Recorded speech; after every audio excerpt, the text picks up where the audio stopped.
G'day guys, it's Mark here from North Oz, and in today's video we're going to be having a look at my flat tailback optioned 2021 Landcruiser Prado.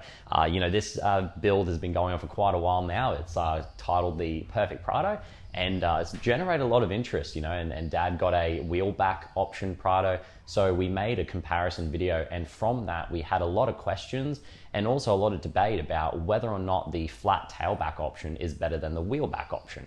So I didn't really get much of a chance to talk about a few of the extra little options and little features that you get with this model, the flatback model. So we're going to just take a little bit of time today, go through that, and maybe that gives you a little bit more of an idea of where you want to spend your money, whether it's on the flatback or whether it's on the wheelback option. So stick around, it's going to be a great video, and let's roll the intro and get stuck into it.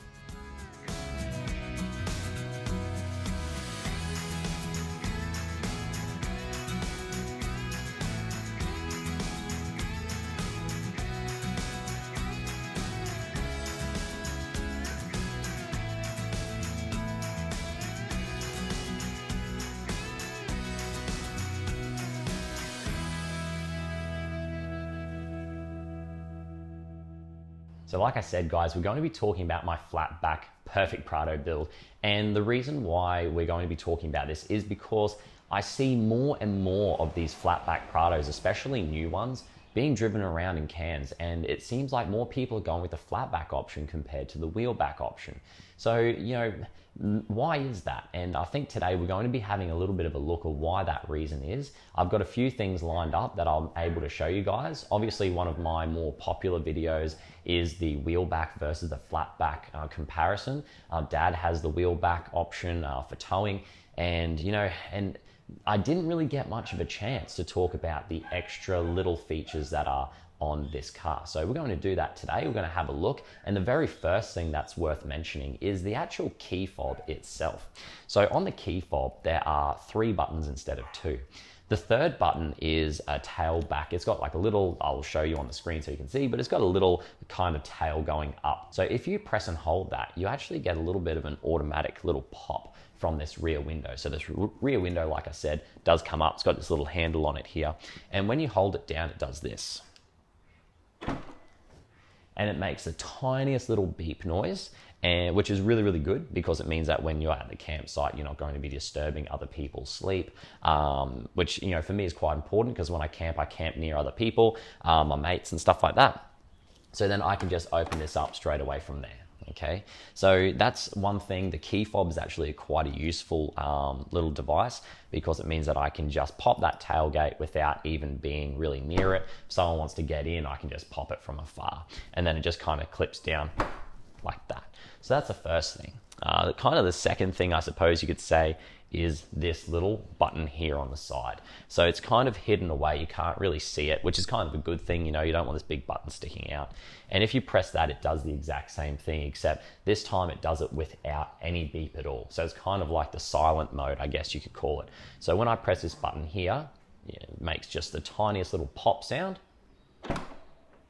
and then you can get into it from there.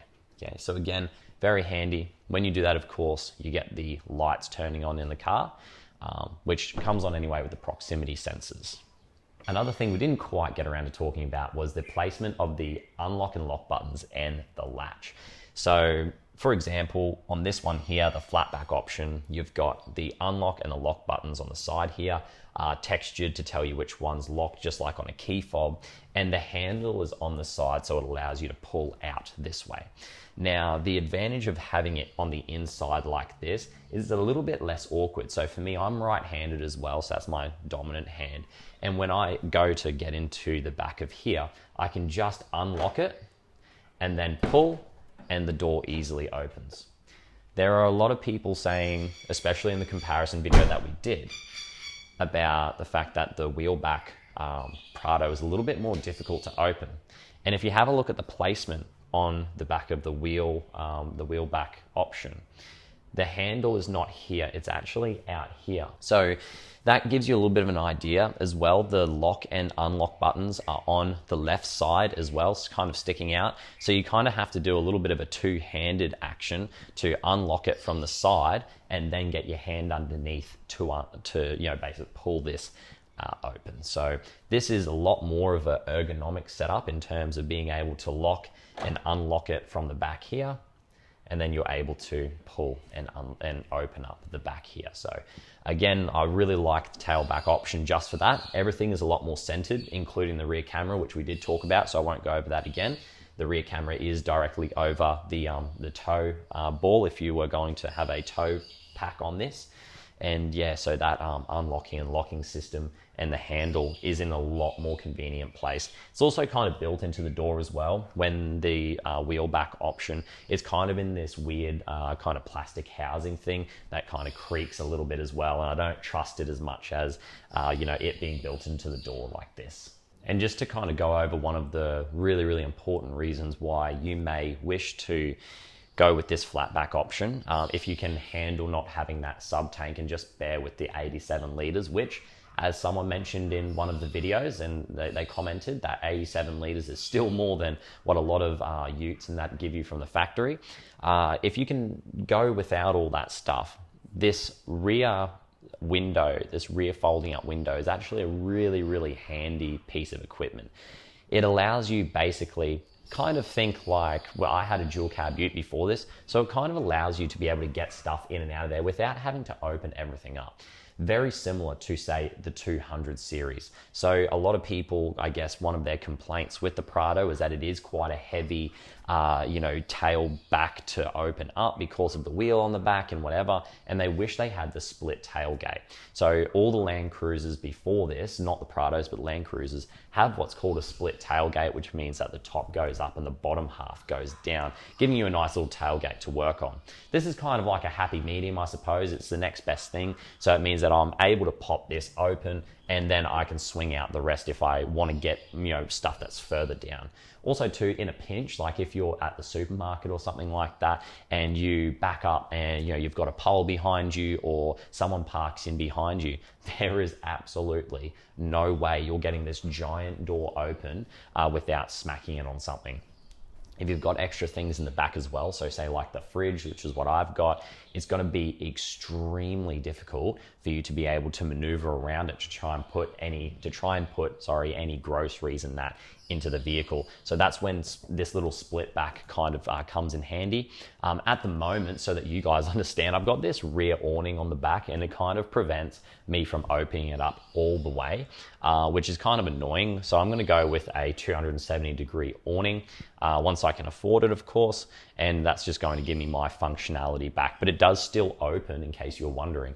It does still open with the Rhino Rack platform on it, so that's still a really, really good thing. Yeah, and the whole back here is very handy. You know, so if I just want to get something from the fridge or something from my little pantry that I've just made, you know, I can just pop that open without having to unlock anything at all, and I don't need to unlock it with my keys or anything. So I'm not, you know, fumbling around for my keys to be able to get into it, especially when, you know, we're doing the one trip thing where we've got all of the groceries in our hands, and you know, we can just get in and we can just chuck the stuff straight in and then shut the door. So again, very handy without even having to unlock anything, and all I need to do is just kind of smack the button here with my elbow and then pop it open, and then I'll be able to get in. So that little back folding up option is incredibly handy for a variety of different things. And one more thing I wanted to say about the flat back option, guys, and I'm sure that I'll have probably another video coming out after we get more comments on this, it's that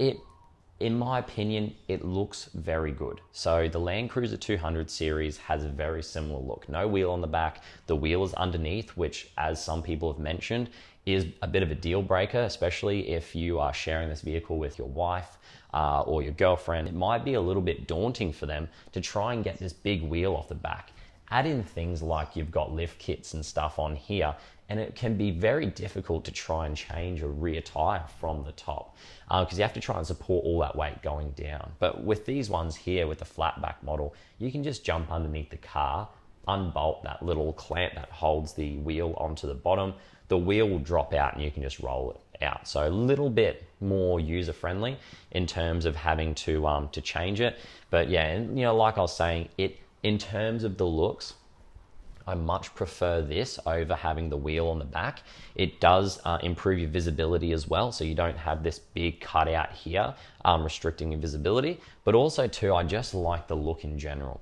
I take lots of photos. I've always enjoyed taking photos of cars. I like my photography stuff, and this car just photographs really well. I mean, it lends to pictures really well. It blends into the landscapes very nicely, and the wheel on the back just kind of ruins it a little bit, in my opinion. It does look tough when it doesn't have that cover on the back, but having this nice big Landcruiser Prado and nice chrome on the back, it just really does it for me. I really like that. That's just, again, personal preference, of course, but it's just another thing. It just makes it, to me, feel more part of the Landcruiser family.